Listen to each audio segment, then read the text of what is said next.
ABC থেকে English grammar and spoken learning ক্লাসের part 7 আপনাদের সবাইকে স্বাগতম। আজ আমাদের টপিক হচ্ছে অপটেটিভ সেন্টেন্স।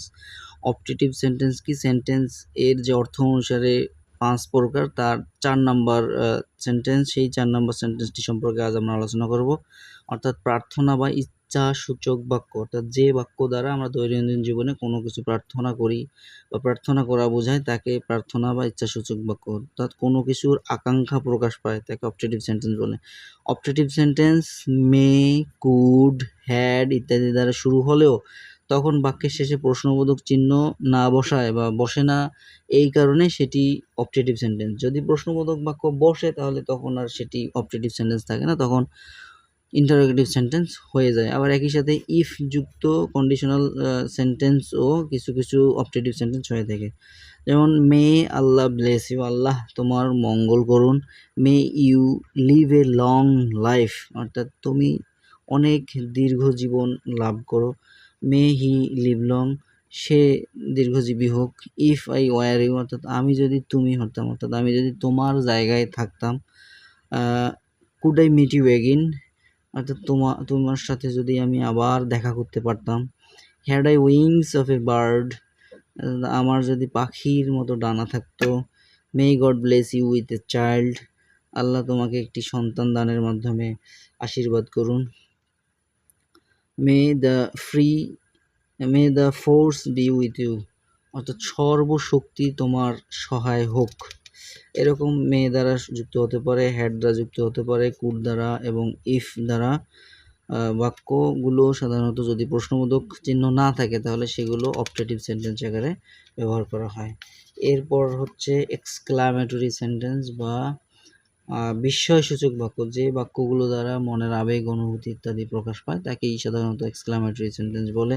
আবেগ অনুভূতিগুলো কী কী? সাধারণত আনন্দ, বেদনা, রাগ, ক্ষোভ, দুঃখ ইত্যাদি প্রকাশ পায়। তো অ্যাসার্টিভ সেন্টেন্সের সাথে পার্টস অফ স্পিচের ইন্টারজেকশন যুক্ত করেও, পার্টস অফ স্পিচের শুধু ইন্টারজেকশন ওয়ার্ডগুলো যুক্ত করেও আমরা সেটিকে এক্সক্লামেটরি সেন্টেন্স তৈরি করতে পারি। যেমন আবার হোয়াট এবং হাউ এই দুটি কিন্তু কি ডাব্লিউএইচ কোশ্চেনের দুটো ডাব্লিউএইচ ওয়ার্ড, তো এইগুলো যুক্ত করে আবার শেষে যদি মার্ক অফ এক্সক্লামেশন বা বিস্ময়সূচক চিহ্ন ব্যবহার করি তাহলে তখন আর সেটি প্রশ্নবোধক বাক্য হয় না, তখন সেটি এক্সক্লামেটরি সেন্টেন্স তৈরি হয়ে যায়। আমরা কিছু উদাহরণ দেখি। Oh that is excellent, oh that is excellent, বাহ চমৎকার। I have no idea what they think of us, অর্থাৎ আমার কোনো ধারণাই নেই তারা আমাদের সম্পর্কে কী ভাবছে। ইউ আর অ্যামেজিং, অর্থাৎ তুমি খুব দারুণ ছিলে, অর্থাৎ যখন কেউ কোনো অতীতে খেলাধুলা করে তখন যে তুমি খুব ভালো ব্যাট চালিয়েছো, খুব ভালো ফুটবল খেলেছো, এরকম ইউ আর অ্যামেজিং। তারপর he did really good job, অর্থাৎ সে আসলেই খুব ভালো করছে। Wow I really can't believe we did it, অর্থাৎ যখন আমরা কোনো না করা কাজ অর্থাৎ অসাধ্য ধরনের কাজ করে ফেলি তখন আমরা এ ধরনের বাক্য ব্যবহার করতে পারি ওয়াও দ্বারা।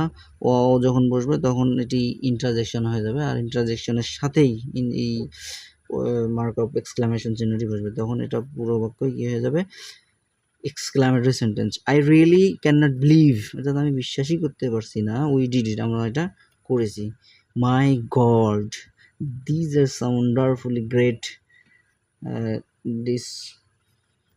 Decorations, these are some wonderfully great decoration, অর্থাৎ ও হায় খোদা আসলেই এগুলো অনেক সুন্দর ভাবে সাজানো গোছানো। তারপর আরও কীরকম হতে পারে? হাউ ফানি, এখানে আসলে ইট ইজ একটা সাবজেক্ট এবং ভার্ব ছিল, সেটিকে সংক্ষিপ্ত করে how funny, how it is funny, অর্থাৎ বাহ কি চমৎকার বা কি সুন্দর, এরকম বোঝাতে হাউ ফানি ব্যবহার করা হয়। তারপর হোয়াট এ ফুল ইউ আর, কি বোকা তুমি, এরকম ক্ষেত্রে কি বোকা তুমি, অর্থাৎ তুমি খুবই বোকা, এরকম বোঝাতে এই হোয়াট এ ফুল ইউ আর এবং হাউ ফানি কত চমৎকার, কত সুন্দর, এরকম বোঝাতে হাউ ব্যবহার করা হয়। তো আমরা প্রত্যেকটি টাইপেরই দু একটি করে সেন্টেন্স দেখলাম। তো বন্ধুরা এভাবেই এক্সক্লামেটরি সেন্টেন্স গঠন করা যায়। তো সেন্টেন্সের প্রকারভেদ এ পর্যন্তই ছিল। আমরা পরবর্তী ক্লাসে আরও কতভাবে সেন্টেন্স গঠন করা যায়, যেমন টেন্সের ব্যবহারগুলো, ভার্ব টু বি এর ব্যবহারগুলো, তারপর হচ্ছে ইন্ট্রোডাক্টরি ইট দেয়ারের ব্যবহারগুলো, এগুলো আমরা একে একে জানবো এবং মডাল অক্সিলারি ভার্বের ব্যবহারগুলো ধীরে ধীরে আমরা জানবো। তাহলে পরবর্তী ক্লাস আসার আগ মুহূর্ত পর্যন্ত সুস্থ থাকুন, ভালো থাকুন, এই পেজের সঙ্গেই থাকুন। ধন্যবাদ।